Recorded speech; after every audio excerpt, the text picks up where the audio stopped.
Alors, c'est quoi le RMT bouclage? Drôle de nom. Le RMT bouclage, c'est un réseau mixte technologique, RMT, qui s'intéresse à tout ce qui a trait à la fertilisation, qui associe 45 organismes sur des questions de fertilisation, recyclage de produits résiduaires organiques en particulier, et impacts environnementaux. Donc pas que la qualité de l'air, mais aussi la qualité de l'air. Et donc l'objectif, c'est aussi de faire le pont entre la recherche, le développement agricole, le conseil agricole, si possible. Et on va se le dire, vous avez observé que la vision du monde agricole et des gens qui observaient, mesuraient l'air n'était pas forcément la même. Oui, dans mes travaux de recherche plus INRAE, oui, on voit bien qu'il y a eu un moment, un hiatus entre les personnes qui travaillaient sur les émissions de composés azotés, pesticides, gazeux, qui avaient un impact sur la qualité de l'air ou sur les dépôts de l'ozone en particulier. Donc, dans le monde agricole, il y avait un hiatus avec la communauté plus qualité de l'air, qui a finalement pris intérêt à toutes ces émissions agricoles que plus tardivement et de manière un petit peu différente. La vision de ce qu'on en a vu nous dans la recherche, la vision est beaucoup plus globale par la qualité de l'air, s'est intéressée à d'autres secteurs d'activité et n'est venue à l'agriculture qu'il y a une quinzaine d'années à peu près, de manière beaucoup plus prégnante et avec donc une vision différente. Pourtant, il y a de véritables synergies à travailler en partenariat. En fait, oui, c'est indispensable de travailler en partenariat pour avancer, pour évaluer les leviers, pour les serrer. Chacun a quelque chose à apporter. L'agriculture, le monde agricole, il connaît les leviers, il sait où on peut agir, il sait sur quelle pratique, quels facteurs on va pouvoir jouer. Et la qualité de l'air va pouvoir chiffrer de manière plus globale quel est l'impact réel suite à ces modifications, comme ça a été un peu dit jusqu'à présent. Et s'il y a des freins, c'est quoi les freins qu'il faudrait lever encore? Les freins, c'est un peu le maintien du partenariat. On va revenir sur les financements, même si moi je trouve qu'on a quand même été souvent soutenu sur des projets qui commencent, qui continuent, qui se déploient, qui ont des applications. On est beaucoup soutenu par l'ADEME en particulier. Je parle pour moi, mais aussi pour d'autres collègues, qui va jusqu'au bout de ce qu'elle commence en recherche et en application. On a avec les projets aussi ici, quoi. Et les freins, c'est la compréhension les uns des autres de qui a besoin de quoi et ce que chacun peut apporter, quelle est la complémentarité de chaque communauté en fait. Et la programmation, ça vous permet de voir assez loin? Vous avez un cadre qui vous permet de voir loin dans vos recherches? Non, on travaille toujours un peu au coup par coup sur des temps relativement courts, le temps des projets. Alors par rapport à l'international, quand même, on est plus gâtés, on a vraiment plus de continuité malgré tout. Où on voit l'international, il y a une demande d'un ministère, sur 3 ans, ils travaillent tous à fond sur quelque chose, ils donnent un résultat. Nous, on arrive à avoir un peu plus de continuité, ce qui fait notre force, je pense. Mais on n'est pas toujours sûr de pouvoir déployer les projets qui nous permettraient d'aboutir de manière continue. On passe beaucoup de temps à chercher des sous pour travailler. Et est-ce qu'on partage les données facilement? Alors, on a un gros problème, nous, d'accès aux données de la pratique agricole. Alors, on parlait tout à l'heure des données de qualité de l'air, de mesures de concentration. Donc, ça, c'est une chose. Mais les données de la pratique agricole, pour les mettre en face sur du temps long, de manière homogène sur tout le territoire, c'est extrêmement difficile. Et c'est vrai qu'il manque ça, pour la France, de pouvoir avoir accès à toutes ces pratiques agricoles de manière plus ouverte. Alors, on a bien conscience des problèmes de protection des données, mais on bute là-dessus énormément pour progresser réellement. Et pour être bien clair, c'est quoi? C'est parce qu'il n'y a pas une plateforme qui permet de les partager? C'est parce que le monde agricole veut les garder? C'est quoi le problème? Je crois qu'il y a plusieurs problèmes. Je pense pas que le monde agricole veuille les garder, c'est pas ça. C'est chacun des données qui sont pas forcément homogènes d'une région à l'autre. On utilise beaucoup les enquêtes pratiques culturales. Il faut faire des demandes. Il y a un secret statistique. Il y a beaucoup de secrets et c'est pas disponible facilement, exploitable facilement par tout un chacun. Et c'est vrai s'il y avait des plateformes de mise à disposition de données partagées, un peu anonymisées, ça serait quand même très très pratique pour travailler. Bon, c'est un levier de progrès. Charlotte Lepitre, vous êtes responsable projet et partenariat chez Atmo France. C'est quoi le projet Aquameta? Oui, merci. Donc le projet Aquameta est un projet Acacia, donc c'est l'appel à projet ADEME justement, puisqu'on parlait notamment l'aide de l'ADEME pour déposer des projets. Et donc le constat qu'on a fait, c'est que donc la méthanisation est un processus qui se développe énormément. Les ASCA avaient beaucoup de questions sur notamment l'impact de la méthanisation sur la qualité de l'air, mais face à un manque d'informations et un manque de données, on a souhaité déposer ce projet pour pouvoir apporter des éléments scientifiques objectifs, puisque c'est le rôle donc des ASCA de rester objectifs sur l'impact de la méthanisation, aussi bien sur la qualité de l'air d'un côté donc physico-chimique, mais aussi avec un volet plus social, avec les freins que rencontre la méthanisation face à les riverains, et notamment avec un aspect impact air, mais sur l'aspect odeur. Parce que c'est un véritable frein pour justement les nouveaux projets. Quel a été le bénéfice avec qui vous avez travaillé? Quel a été le bénéfice qui en a été retiré?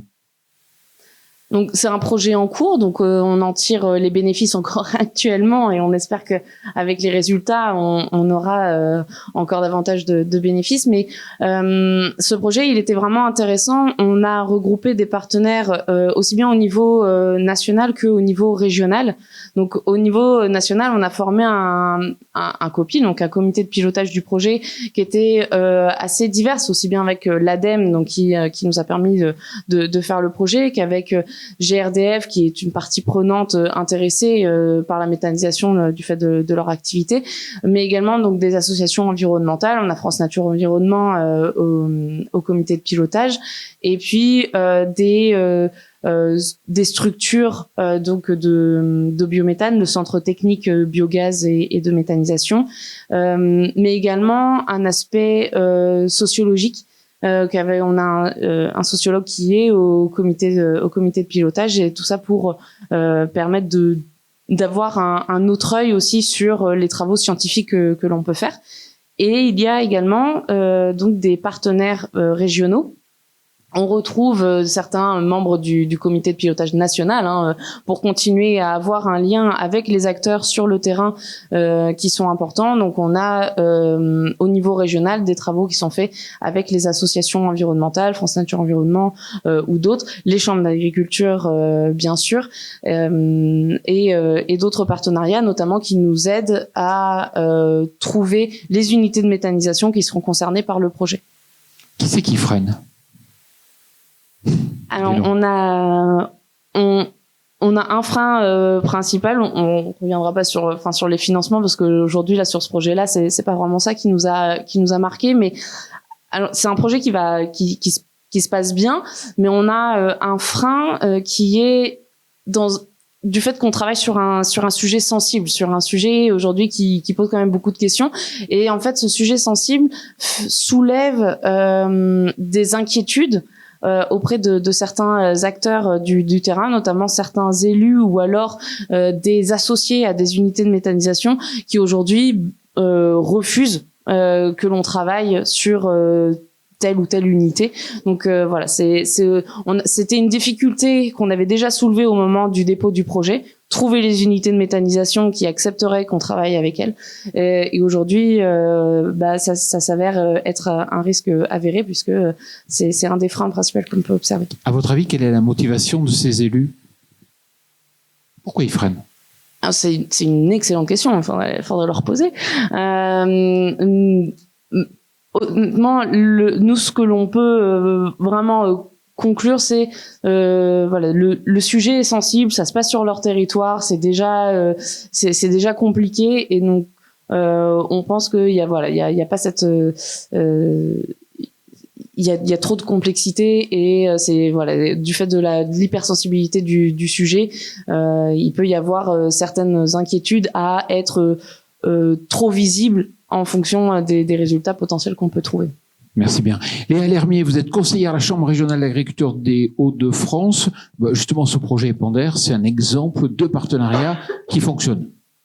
Oui, complètement. Donc pour Épandère, en fait, on a mis différents experts autour de la table. Les premiers, donc les agriculteurs. Donc au travers, tout à l'heure, on parlait des collectifs d'agriculteurs. Là, c'est pareil.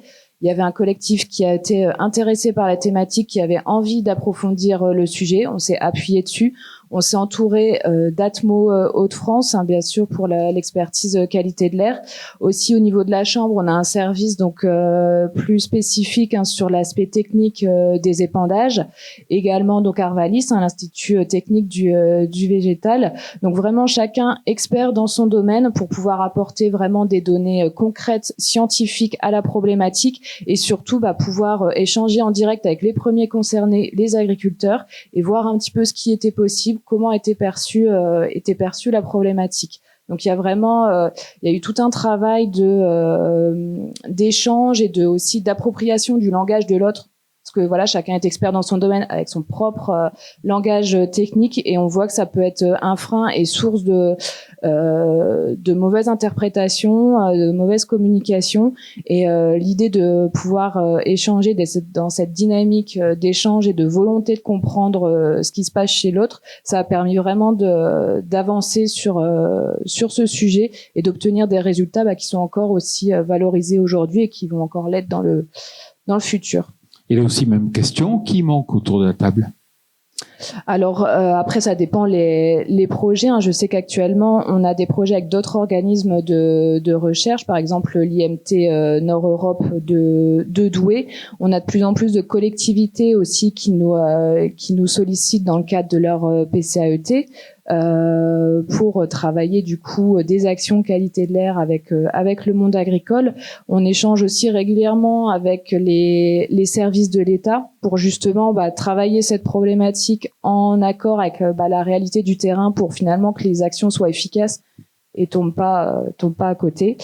Et il y a aussi les acteurs de l'enseignement agricole qui sont qui sont demandeurs aussi de pouvoir traiter ce compartiment qu'est l'air, parce que on en a parlé tout à l'heure, ça reste un enjeu relativement récent, et d'avoir des données un petit peu concrètes sur le terrain en lien avec les activités agricoles, c'est aussi une de leurs demandes, et c'est ce qu'on peut leur apporter, notamment au travers des résultats du projet Épander et grâce aux différents échanges qu'on a pu avoir avec les organismes experts sur la problématique. Donc tout le monde joue le jeu. Oui, pour l'instant, ça fonctionne. Et on a beaucoup parlé des matériels, des agroéquipements qui coûtent cher. Oui. Est-ce qu'ils s'impliquent?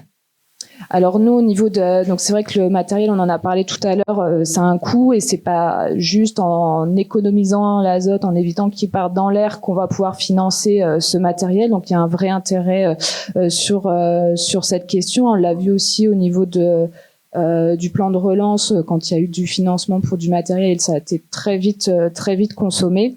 Et au niveau de l'agroéquipement, on échange. Tout à l'heure, on a parlé des CUMA.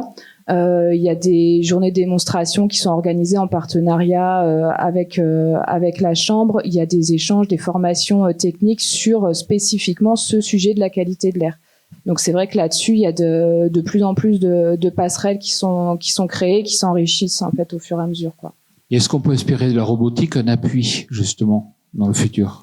Alors là-dessus, c'est sûr que c'est une opportunité à saisir qui nécessite un accompagnement, mais je mettrai un bémol dans le sens où ça doit pas être la seule solution. Parce que c'est aussi un des enseignements d'Épander, c'est qu'il y a une multitude de solutions qui est possible. Et qui peut s'adapter à tous les profils d'agriculteurs aussi, d'agriculture qui existent. Et l'idée, c'est que chacun puisse pouvoir piocher un petit peu la solution qui peut lui correspondre, et du coup aussi avancer petit à petit. Parce que des fois, de tout révolutionner sur l'exploitation, ça fait peur, on prend des risques, etc. Et de pouvoir progresser par petits pas, ça permet aussi d'avancer sur le sujet. Alors, 18h40, c'est l'heure des questions. Est-ce que vous avez des questions sur cette table ronde? Globalement, il manque peut-être de sous, de la programmation, la capacité justement à impliquer tous les acteurs, mais ça marche pas trop mal. Qui souhaite témoigner? Oui, rebonjour, Stéphane Deverneuve, toujours pour Terragora. J'avais deux questions. Dans les partenariats, je voulais savoir de quelle nature elles pouvaient être avec les ARS, les agences régionales de santé, qui sont quand même directement concernées de par leur implication dans les plans santé-environnement. Et puis d'autre part, vous avez évoqué également des sensibilisations auprès des jeunes populations. toujours en Bretagne, je suis désolé. Moi, j'interviens régulièrement dans des lycées agricoles et les élèves que j'ai en seconde bac pro, par exemple, et autres, je les ai pas sentis tellement sensibilisés à ces problématiques-là. Alors peut-être qu'en Bretagne, on est un peu arriéré là-dessus, mais j'ai l'impression que pourtant, dans le domaine agricole, on est plutôt en avance généralement, mais pas là-dessus. Pour résumer, moi je vais au niveau des jeunes en formation, c'est vrai que c'est des actions qu'on a pu faire en Hauts-de-France grâce à un financement dans le cadre du plan régional santé environnement et dans le cadre aussi de la Journée nationale de la qualité de l'air.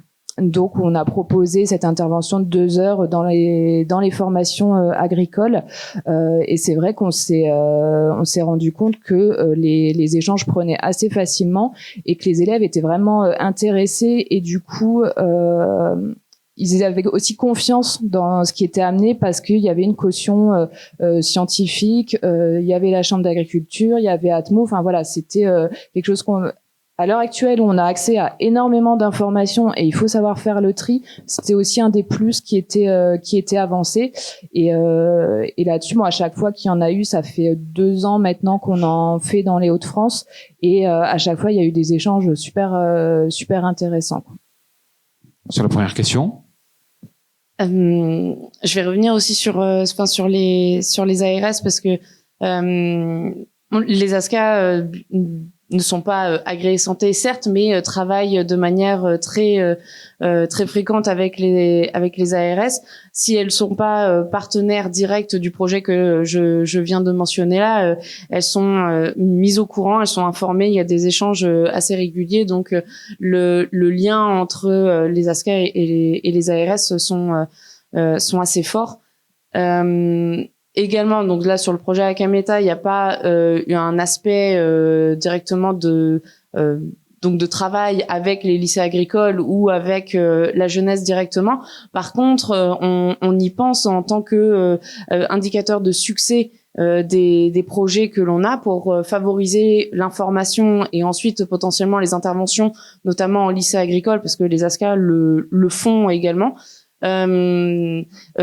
Par exemple, le projet là va bénéficier d'un travail aussi de data visualisation, donc d'essayer un peu de traduire les grandes bases de données dont on a pu parler pour justement faire en sorte qu'elles soient plus accessibles et plus facilement communicables. Donc ça fait partie aussi de choses importantes lorsqu'on développe un projet, de s'assurer que ensuite les résultats pourront être communiqués facilement et vont pouvoir être appropriés par plusieurs types de publics.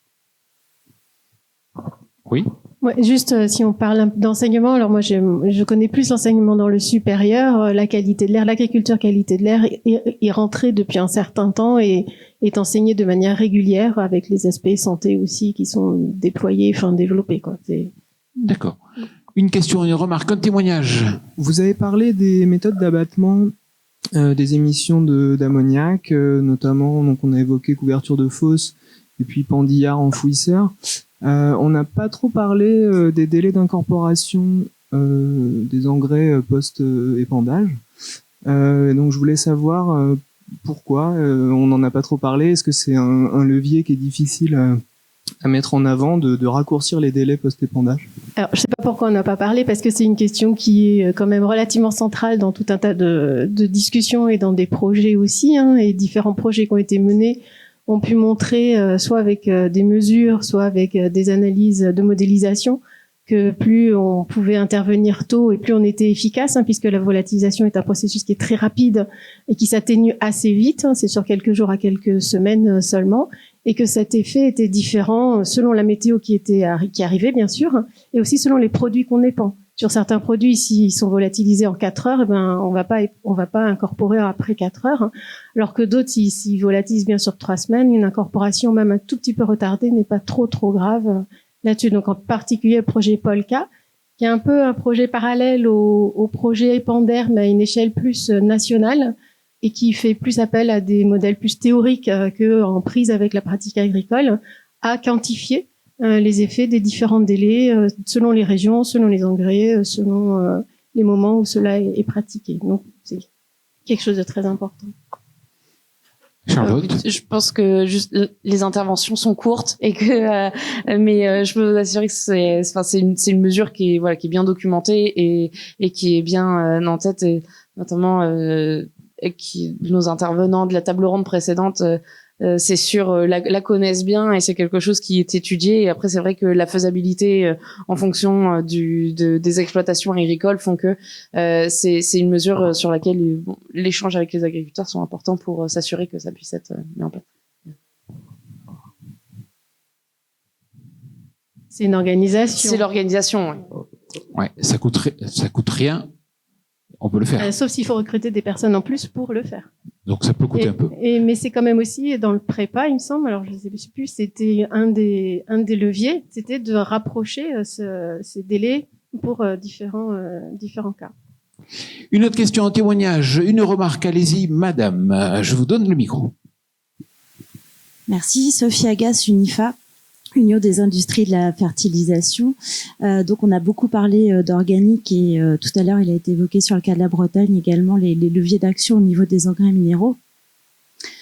C'est l'autre, on va dire l'autre volet, celui fertilisation, sur lequel il est important de pouvoir agir et sur lequel on a quelques leviers d'action. Notre inquiétude aujourd'hui, c'est qu'on a une forte progression ces derniers mois des engrais qui sont beaucoup plus émissifs, qui sont des engrais d'importation, et on s'interroge clairement, si on rebondit sur le décret trajectoire qui a été cité, sur le fait qu'on puisse aussi le respecter du fait de cette progression au niveau du marché français de ces engrais plus émissifs. Est-ce que la question est claire pour tout le monde? Est-ce que vous voyez lesquels engrais sont importés en plus grand nombre, et est-ce qu'on a prévu que cela pourrait avoir un impact? Oui, c'est le prix. Mais la pollution. Vous bousculez pas pour répondre. C'est pas une question, c'est un constat. Est-ce que c'est une question ou c'est un constat? Non. D'accord. Oui, Luc. Oui, merci. Enfin, pour apporter aussi un témoignage de manière plus large, ça montre la difficulté qu'on a, nous, agriculteurs. On est sans cesse confrontés à différents enjeux et il faut pouvoir y répondre. Alors, ce qui est important dans ce qui a été dit, je trouve, c'est qu'aujourd'hui, on a quand même plus d'éléments pour comprendre ce qui se passe, pour expliquer aux agriculteurs pourquoi il y a des risques en pratiquant telle ou telle technique agricole. Je me rappelle, il y a 4-5 ans, quand il y avait eu des fortes pollutions de microparticules, parce qu'on a eu à un moment donné un printemps très, très sec, je crois, ou un hiver très sec, on expliquait aux agriculteurs du Grand Est qu'il fallait arrêter d'épandre des engrais azotés parce qu'il y avait des microparticules sur Paris. Ça n'a pas été très simple à expliquer. Hein. Ils se disaient, mais attendez, c'est à 200 km, enfin, quand même, qu'on soit mis en cause, nous, parce que sur Paris, il y avait une cloche à ce moment-là de microparticules. Je pense que ça n'a pas été très simple à expliquer. Aujourd'hui, on a quand même un peu plus les éléments et on arrive à expliquer tout ça, le fonctionnement, et donc c'est un peu plus pris en compte. Alors, sur les solutions, il y a quelques solutions qui sont parfois assez simples. Effectivement, sur les formes d'engrais, mais là, c'est le prix. On le voit depuis quelques mois, les engrais ont explosé. L'urée est aujourd'hui la forme peut-être la moins chère de l'importation, mais en tout cas moins chère pour nous, et c'est très important par rapport à l'explosion des prix. Mais par contre, se pose après la question, alors des choses qui peuvent se faire, de l'enfouissement, de l'utilisation. Moi, je vois, enfin, j'essaie sur mon exploitation de dépendre des engrais azotés le plus près possible d'une pluie. Enfin, la météo n'est jamais certaine, mais ça m'arrive de dire à des collègues, mais arrêtez d'aller mettre de l'engrais quand la météo prévoit une semaine à 10 jours d'un temps chaud et sec. Parce que là, évidemment, de toute façon, il y aura de la perte. Oui, mais c'est pratique, il fait beau, voilà, c'est sec, et puis, d'accord, mais enfin, et puis c'est le stade de la culture. Ok, mais enfin, si la perte est de 30 à 50%, au prix de l'engrais actuel, il faut quand même se poser la question. Donc ça, c'est des messages qu'on peut faire passer assez facilement. Après, en élevage, on l'a vu, ça nécessite parfois aussi des investissements lourds. Et la question, ce qu'on voit quand même, c'est qu'à force de mettre des contraintes sur l'élevage, c'est comme la disparition de l'élevage qui s'accentue. Et là, on se dit, il y a des secteurs, on est en train de végétaliser des zones importantes du territoire, et là, c'est le risque, il est fort sur la qualité des eaux, par exemple, sur la perte de l'élevage des prairies, la diminution des prairies, et on peut pas se réjouir d'atteindre nos objectifs en France de baisse des gaz à effet de serre parce qu'il y a une baisse des troupeaux, et aujourd'hui, c'est ça. Alors voilà, on peut se dire c'est très bien, on va atteindre nos objectifs, mais enfin avec derrière des contreparties qui peuvent être assez lourdes. Donc je crois qu'il y a vraiment l'ensemble de ces enjeux qu'il faut intégrer aujourd'hui dans les politiques. C'est la même chose sur les produits phytosanitaires. Tout à l'heure, effectivement, on aurait pu poser la question, les produits phytosanitaires, on a parfois des molécules qu'on retrouve dans l'air, et la question du prosulfocarbe, je la connais très bien, je suis près de La Rochelle et je sais que c'est un enjeu fort. Quand on substitue avec le chlortoluron, qui est une autre molécule qui atteint les mêmes objectifs, le chlortoluron, on ne le retrouve pas dans l'air, mais on le retrouve dans l'eau. Et donc, voilà, il faut trouver les solutions qui permettent d'équilibrer tout ça. Donc, dans les décisions qu'on a à prendre, dans l'accompagnement qu'on a à faire, nous, Chambre d'agriculture, et je crois que dans les politiques agricoles qu'il faut mettre en œuvre, il faut sans arrêt penser à ça. Et je rejoins la remarque de Monsieur Laplanche quand il disait tout à l'heure, il faut arrêter de mettre des contraintes, il faut un peu de souplesse aussi, demander au préfet dans les arrêtés de mettre un peu de souplesse. C'est vrai que quand on a des contraintes de durée très limitée et qu'il fait pas beau à ce moment-là, moi, comme je dis souvent, aujourd'hui, quand il fait beau pour travailler, c'est interdit de le faire, et quand on est autorisé à le faire, il se met à pleuvoir. Donc, c'est pas toujours facile à jongler tout ça, mais je crois qu'il faut aussi intégrer l'ensemble de ces enjeux. L'agriculture est un monde complexe. Je vous invite à remercier donc nos participantes à cette table ronde.